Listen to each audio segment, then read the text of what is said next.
తెలుగు రాష్ట్రాల్లో చోరీలకు పాల్పడుతున్న దొంగను పట్టుకున్నారు బాలనగర్ బాచుపల్లి ఎస్ఓటి పోలీసులు. నిందితుడి దగ్గర నుంచి 6 లక్షల విలువైన బంగారం బైక్ను స్వాధీనం చేసుకున్నారు. నిందితుడు రాజస్థాన్కు చెందిన మహేందర్ సింగ్గా గుర్తించారు. నిందితుడు ప్రస్తుతం వైజాగ్లో ఉంటూ స్నాచింగ్లకు పాల్పడుతున్నాడని తెలిపారు పోలీసులు. సిటీలో పలు స్టేషన్లలో స్నాచింగ్పై 36 కేసులు నమోదయ్యాయని తెలిపారు బాలనగర్ డీసీపీ సురేష్ కుమార్. మన బాచుపల్లి లిమిట్స్లో ఒక స్నాచింగ్ జరిగింది. దాంట్లో ఒక మహిళ నుంచి 3 తులాల బంగారు చైను ఒక గుర్తు తెలియని వ్యక్తి స్నాచింగ్ చేసి పారిపోవడం జరిగింది.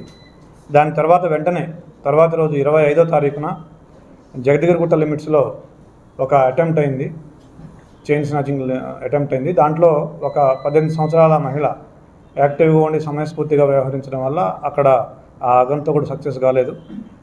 వెంటనే నెక్స్ట్ 20 మినిట్స్లోనే జీడిమెట్ లిమిట్స్లో అదే ఆగంతకుడు మరొక మహిళ దగ్గర నుంచి ఒక 2 తులాలు స్నాచింగ్ చేయడం జరిగింది. సో ఈ 3 అఫెన్స్లో కూడా మనము సీసీ కెమెరాలు పరిశీలించగా మనకి ఒకే వ్యక్తి చేసినాడని తెలిసింది. బ్లాక్ పల్సర్ మీద ఒక దాంట్లో ముందు రోజు ఇక్కడ బాచుపల్లి దాంట్లోనేమో మాస్క్ పెట్టుకొని వచ్చినాడు, తర్వాత 2 అటెంప్ట్స్లో హెల్మెట్ పెట్టుకొని ఉన్నాడు. కానీ అతని రూపురేఖల్ని బట్టి అతను ఒకే వ్యక్తిగా మేము గుర్తించడం జరిగింది. మొత్తం కలిపి 5 లక్షల విలువైనటువంటి బంగారం అండ్ పల్సర్ బైకు అతని దగ్గర నుంచి రికవరీ చేయడం జరిగింది. సో అతన్ని ఈరోజు మేము రిమాండ్ చూపిస్తూ ఉన్నాము. ఒక పల్సర్ బైకు, 6 తులాల బంగారం, టోటల్ వర్త్